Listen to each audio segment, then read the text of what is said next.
Bonjour tout le monde, bienvenue à cette semaine en 7 minutes. Cette semaine, on parle des fêtes du centenaire qui s'annoncent hautes en couleurs avec la parade de dimanche le 15 avril prochain. On est avec Daniel Gagné qui est le directeur général de la Corporation des fêtes du centenaire. Bonjour Anouchka. Bonjour Daniel, bienvenue.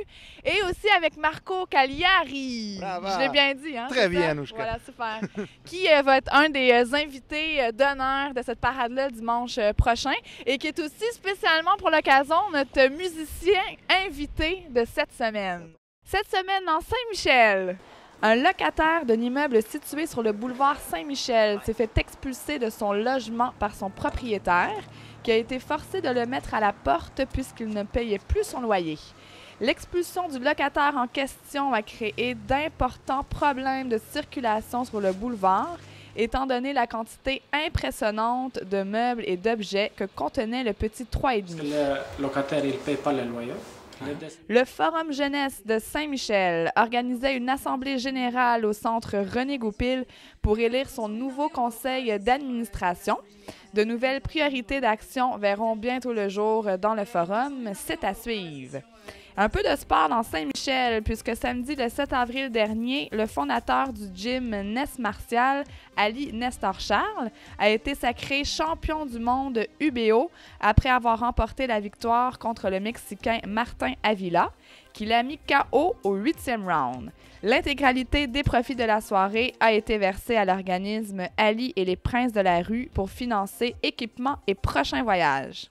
Au Centre de santé et de services sociaux de Saint-Michel et Saint-Léonard, un petit blanchon robotisé continue de faire le bonheur de plusieurs résidents. Il est reconnu pour avoir des caractéristiques thérapeutiques extraordinaires et est principalement utilisé avec les personnes atteintes d'Alzheimer ainsi que celles atteintes de démence. Bien que robotisé, le petit blanchon engendre bien des émotions et est utilisé comme un précieux outil de communication pour faire réagir, sourire et parler. À lire plus en détail dans l'édition du mercredi 18 avril. Et pour terminer, jeudi le 5 avril dernier, Franz Benjamin annonçait publiquement lors d'une conférence de presse au bistrot Tributaire son nom ferme et catégorique contre l'usine de compostage à Saint-Michel. Une excellente nouvelle pour le quartier qui promet enfin de faire avancer la cause des citoyens. C'est d'ailleurs un sujet que nous aborderons en profondeur dans l'émission de la semaine prochaine. Je ne suis pas en mesure d'appuyer un projet de centre de compostage dans Saint-Michel. Cette semaine, nous consacrons l'émission au centenaire de Saint-Michel puisque la parade du lancement des activités aura lieu ce dimanche 15 avril. N'oubliez pas que vous pouvez retrouver toute l'actualité locale de la semaine sur notre site web au www.journaldesaintmichel.com. Alors Daniel, on se trouve en ce moment à la Maison du citoyen où tu prépares depuis plusieurs mois les fêtes du centenaire qui vont s'étaler toute cette année, dans le fond. Qu'est-ce que nous réservent ces belles fêtes-là? Ben, mon Dieu, on aura un été rempli de toutes sortes d'événements qui s'adressent à toutes les couches de la population, qui s'adressent à tout le monde, les enfants, les adultes. Tout le monde sera bien desservi par des événements qui vont se dérouler tout au long de l'été jusqu'au mois de décembre prochain.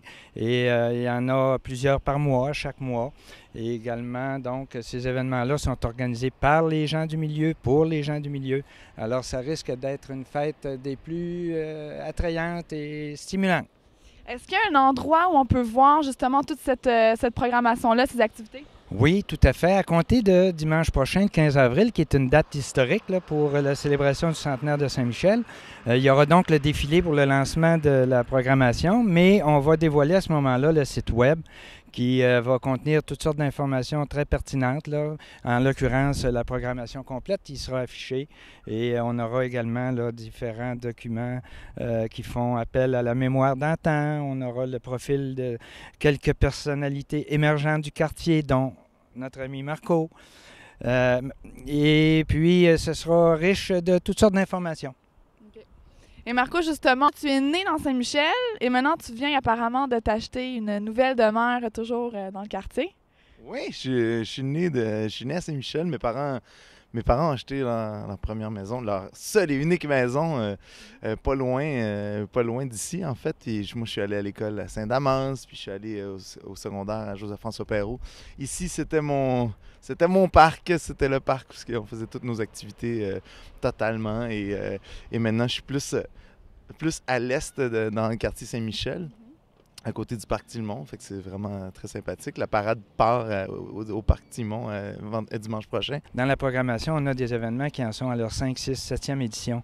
Et il y a une expertise terrible qui a été accumulée là, dans le cadre de ces organisations-là. Et alors, c'est avec ces outils-là qu'on veut faire connaître Saint-Michel là, sous son plus beau jour, parce que c'est définitivement un quartier qu'on a intérêt à connaître. Avant de laisser la place à notre musicien invité du jour, je voulais vous présenter son dernier album qui s'appelle Alfaro Est, qui est aussi disponible, comme vous voyez, en vinyle, partout en magasin et également sur le web. Donc Marco, c'est à toi, place à la musique.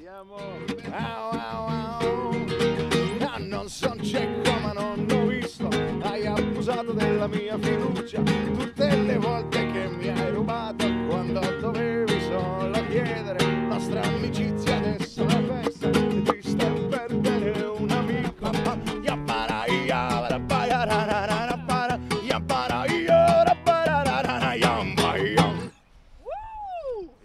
Ben, merci beaucoup à Daniel et à Marco d'avoir été présents à notre émission.